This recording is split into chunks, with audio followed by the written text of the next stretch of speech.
點解大半世人辛苦打拼，到咗晚年應有嘅都有齊晒，但係個心卻越嚟越攰，甚至日日都喺擔驚受怕之中度過呢？唔通人老咗，注定就係一場不斷失去嘅悲劇？唉，其實唔係個天喺度懲罰你，而係我哋一直以嚟都活喺一個巨大嘅錯覺裏面啊！大家好，呢度係粵聽心禪，感恩你嘅停留。如果你此刻正覺得心煩意亂，覺得人生條路越行越難，不妨先俾個讚，訂閱我哋嘅頻道，等呢股清靜嘅能量陪伴你走過接下嚟嘅時光啦。而家我邀請你喺留言區留低4個字：平安心安。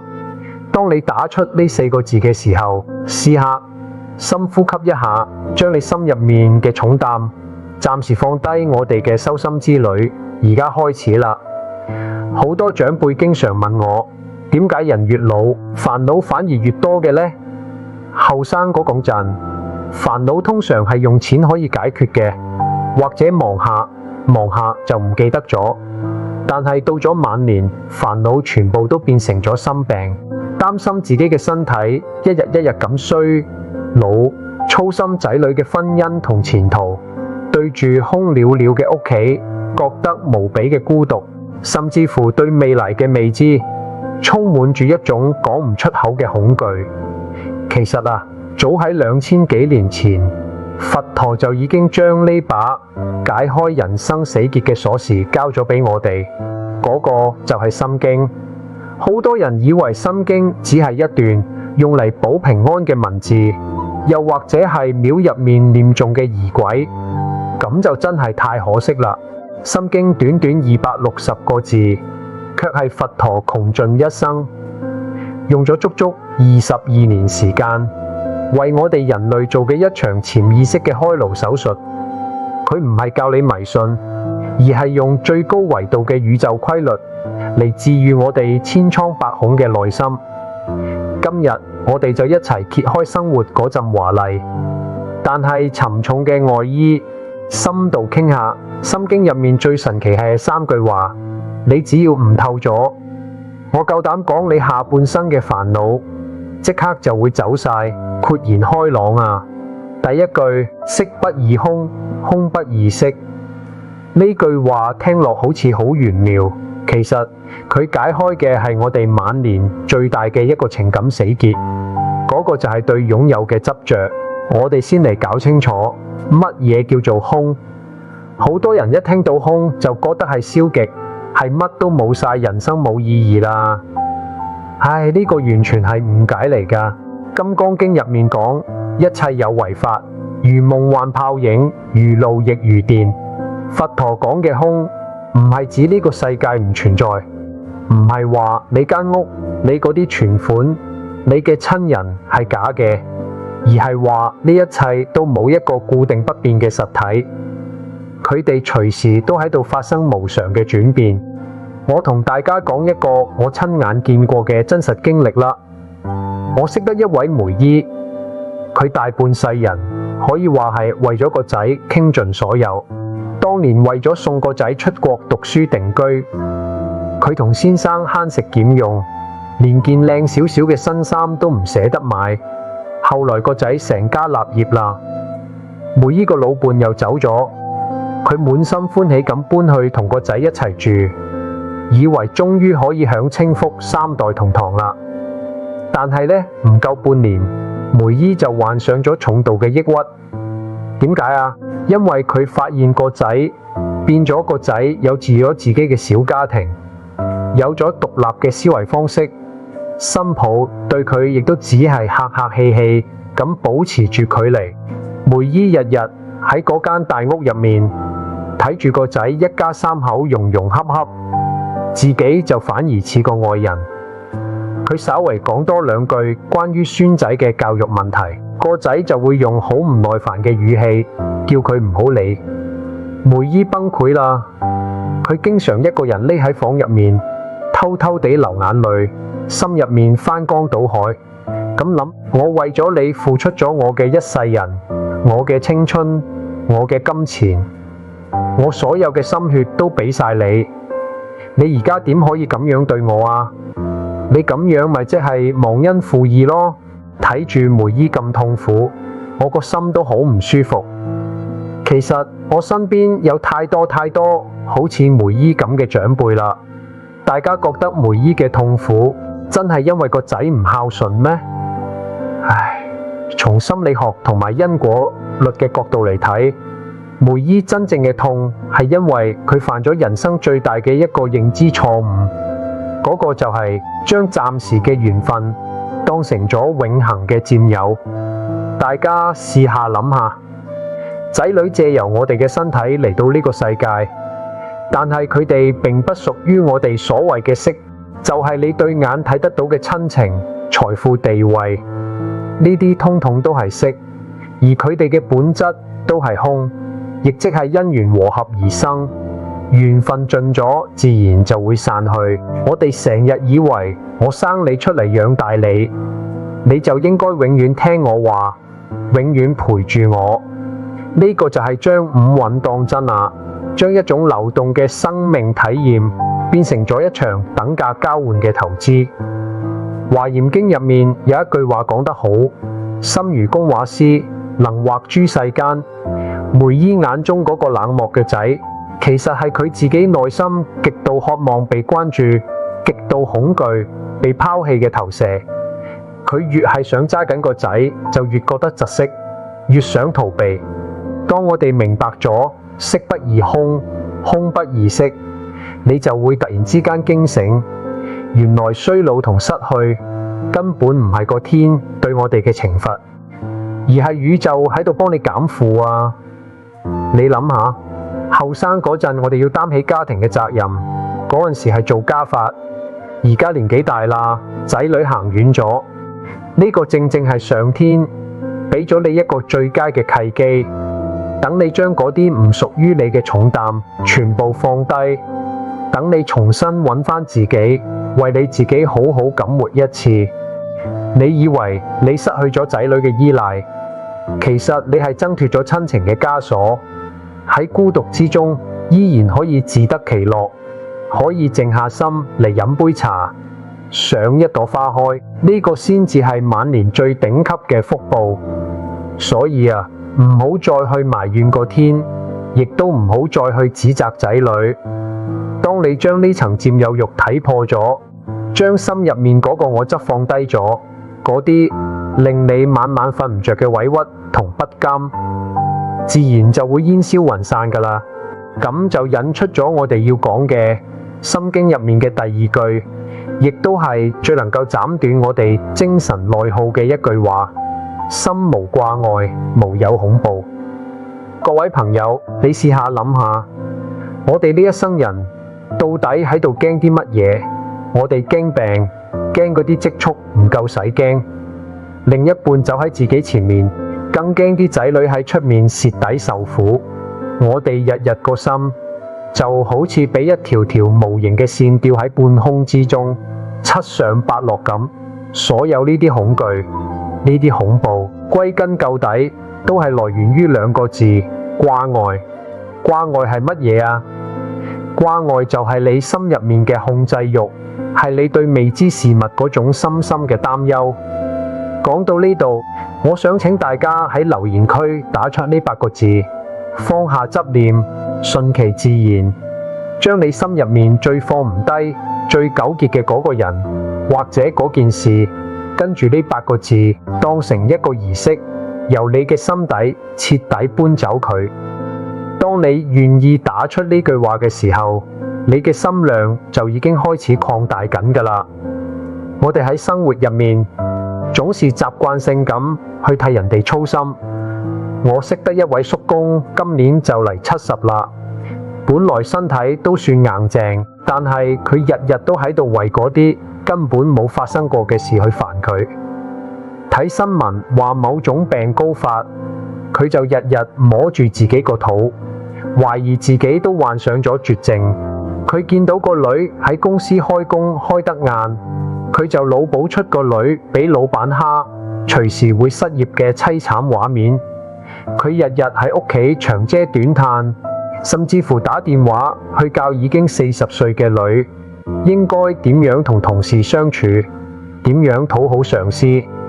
個女俾佢煩到頂唔順，直接唔聽電話啦。呢位叔公最後點樣呢？佢因為長期嘅極度焦慮，晚晚都眼光光，瞓唔着，免疫力直線下降，結果一場小小嘅傷風就將佢折磨到入咗醫院，爭啲連命都冇。唉，大家睇清楚未啊？呢位叔公真係喺度愛佢個女，真係喺度保護緊自己咩？其實唔係嘅，佢嘅操心本質上係一種對生活失控嘅極度恐懼，因為佢自己嘅晚年生活冇咗重心，冇精神寄託，所以佢只可以透過不斷咁向外揸取，不斷咁去干涉仔女，去預設各種災難嚟確認自己嘅存在感。從高維度嘅因果律同埋現代心理學嘅能量共振嚟睇，大家一定要記住一個真相：你嗰種過度嘅操心，其實係對屋企人最深嘅一種負面能量投射，甚至乎可以話係一種潛意識入面嘅詛咒。呢啲說話聽落可能會有啲吉耳，但係我作為老朋友，必須同你哋講句掏心挖肺嘅真心話。當你日日擔憂仔女過得唔好，擔心佢哋會失敗嘅時候，你喺度向宇宙發射緊咩信號啊？你喺度發射緊一種匱乏、恐懼、衰敗嘅磁場，呢種磁場會無形之中籠罩喺你嘅屋企人身上。相反，乜嘢先係真正嘅愛呢？真正嘅愛係放下掛礙，係給予佢哋充分嘅信任同埋深深嘅祝福。禪宗入面有一個好出名嘅公案，話說有個老和尚帶着個小和尚落山，遇到一條河，河邊有個後生靚女過唔到去。老和尚二話不說，孭起個女仔就過咗河，放低個女仔之後，兩師徒繼續趕路。小和尚心入面好糾結啊，行咗一路啤咗一路，心諗師傅點可以孭女人㗎？呢個咪即係犯咗色戒咯！一直行到天黑，小和尚實在忍唔住啦，跑去質問老和尚。老和尚望咗佢一眼，淡淡咁嘆咗口氣話：唉，嗰個女仔，我一早喺河邊就已經將佢放低咗啦。你點解到而家仲將佢孭喺身上面啊？你睇呢個咪正正係我哋現代人嘅通病咯。事情明明已經過去咗，或者根本連發生都未發生，我哋卻喺個腦入面一遍又一遍咁預演災難，用自己想象出嚟嘅痛苦，將自己折磨得體無完膚。呢個就係掛礙啦。我哋凡人雖然唔需要好似高僧大德咁樣剃度出家，但係我哋必須要學識喺心理上出家。心理上嘅出家就係將嗰啲唔屬於你嘅課題還翻俾個天，還翻俾兒女。兒孫自有兒孫福，莫為兒孫作馬牛。你天天將個心懸喺佢哋身上，既幫唔到佢哋，又拖垮咗你自己。壇經入面講，本來無一物，何處惹塵埃。當你嘅心唔再去攀緣，唔再去試圖控制嗰啲你根本控制唔到嘅人，同時你會發現你嘅呼吸變得順暢咗，你嘅睡眠變好咗，你連睇見樓下嗰啲流浪貓都會覺得佢哋好可愛。呢種就係心無掛礙帶嚟嘅大自在啦。當我哋真正做到咗睇破執念，放下掛礙，我哋先至有足夠嘅智慧去領悟心經入面嗰句最高境界嘅話。嗰個就係第三句，真實不虛。更深一層嚟講，佢揭示咗宇宙生命嘅終極底色：不生不滅，不垢不淨，不增不減。到咗晚年，我哋面對嘅最終極嘅恐懼，其實就係對死亡嘅敬畏，對生命逝去嘅無奈。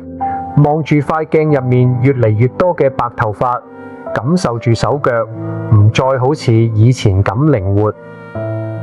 好多人會喺深夜裏面感到一種深深嘅悲涼，覺得人呢一生就好似一支燃燒緊嘅蠟燭，越嚟越短，直到最後灰飛煙滅，乜嘢都留唔低。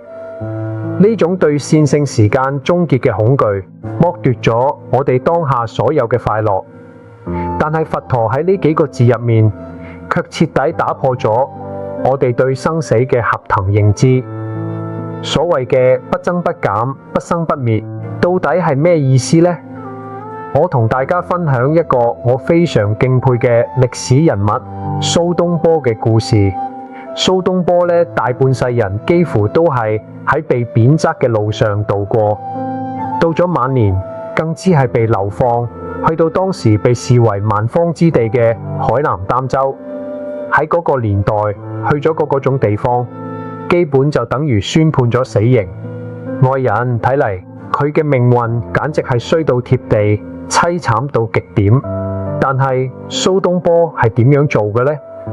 佢冇怨天尤人，冇喺海邊日日喊住自己失去嘅高官厚祿，佢反而好似個老頑童咁，同當地嘅黎族百姓打成一片，教佢哋開荒種地，發明咗出名嘅東坡肉，甚至乎仲開辦學堂教書育人。佢寫低咗一句千古名言：九死南方吾不恨，之由其絕冠平生。佢話呢個海南島嘅風光啊，係我呢世人見過最靚嘅。大家諗下，蘇東坡點解可以喺呢種絕境之中活得咁曠達呢？因為佢識得真實不虛嘅道理，佢睇透咗所謂嘅宰相高位不過係虛名，所謂嘅流放之苦亦不過係暫時嘅境遇。佢唔執着於呢啲外在嘅變化，而係將自己個心安住喺當下嘅嗰一刻。人哋眼入面嘅修羅道，俾佢活成咗屬於自己嘅人間仙境。呢個咪正正係對不生不滅最好嘅詮釋咯。身體呢副皮囊就好似我哋喺地球上租翻嚟嘅一部車，部車揸得耐咗，零件會生鏽，啲油會甩色，呢啲都係自然規律，邊個都逃避唔到。你唔通會因為租翻嚟部車變舊咗，就日日痛哭流涕，連沿途嘅風景都唔睇咩？其實啊，部車雖然會報廢，但係個司機亦即係你嗰個真正嘅本，我嗰個靈明嘅覺知係永遠都唔會消亡嘅。當你明白咗呢個道理，你就會發現衰老只係一種自然狀態，死亡亦都並唔係終結佢，不過係一場盛大嘅能量轉換。就好似秋天嘅一塊落葉，佢飄落去泥土入面，佢死咗咩？冇啊，佢只係換咗一種形式，變成咗滋養大樹嘅養分。佢嘅生命一早就融入咗成個大自然循環往復嘅生機之中啦。所以個天俾我哋每個人嘅劇本加埋嘅總量，其實都係一樣嘅。呢個就係不增不減啦。你羨慕人哋兒女成群，熱熱鬧鬧，卻唔知佢哋可能正喺度為咗供樓，為咗婆媳關係嘈到拆天。人哋或者正喺度羨慕緊你一個人無牽無掛、自由自在，你卻喺深夜裏面感嘆自己嘅孤單。如果將眼光放長遠少少，擺喺生死嘅宏大尺度上嚟睇，後生嗰陣賺少咗幾十萬，親戚之間邊個佔多咗少少便宜，人哋喺背後對你指指點點，呢啲事情連一粒微塵嘅重量都算唔上啊！所有嘅發生，無論係疾病、破財定係離別，其實都係佛菩薩化咗妝嘅考驗，係宇宙俾你嘅點化。人喺順風順水嘅時候係好容易迷失嘅，係好難去向內反省嘅。個天幫你設置呢啲睇落痛苦嘅逆境，就係要敲碎你包喺出面嗰陣驕傲或者固執嘅硬殼，逼住你向內睇，逼住你放低對虛幻事物嘅死則唔放，去揾返嗰個真正不生不滅嘅自己。當你將呢一切都睇穿咗，你就會從內心深處生出一種巨大嘅坦然。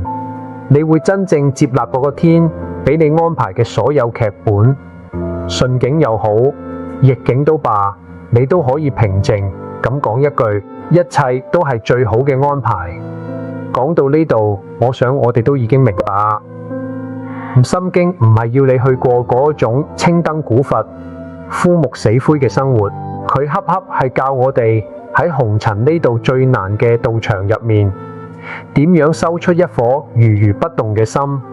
人生呢本大書，當你將呢3句話融會貫通，用色不異空，睇破外在得失嘅虛幻，唔再為失去而痛苦，用心無掛礙，斬斷內心嘅焦慮同控制欲，放過他人，亦都成全自己，用真實不滅超越對生死嘅恐懼，坦然接納命運賜予嘅一切，你就會發現修行根本就唔喺深山老林裏面，修行就喺你日日朝早去街市講價嘅煙火氣入面，就喺你面對老伴日復一日嘅鬧導時嗰一抹寬容嘅微笑入面，就喺你見到仔女冇聽電話卻能夠安然入睡嘅平靜裏面，你用一種咩嘢嘅心境去面對呢個世界，你就喺度為自己嘅生命結低一種咩嘢嘅果。心寬咗條命，自然就順㗎喇。非常感恩大家可以聽到最後，呢度係粵聽心禪陪伴你嘅每一個日夜。如果今日關於心經嘅分享令你覺得心入面嗰啲過唔去嘅關口突然之間好似變得冇咁重要啦，覺得個心光猛咗少少，懇請你俾個讚，訂閱我哋頻道，並且將佢分享俾你身邊嗰啲可能正處於迷惘同痛苦之中嘅親友。你嘅每一次分享都係一次溫暖嘅法布施，都喺無形之中為你自己，亦為屋企人積累緊深厚嘅福報。最後，願睇到呢度嘅每一位朋友喺 set 車嚟嘅日子入面都可以無掛無礙，自在歡喜。願你嘅餘生心寬似海，福氣滿門。期待喺留言區見到你寫低嘅美好心願。我哋下期影片再見。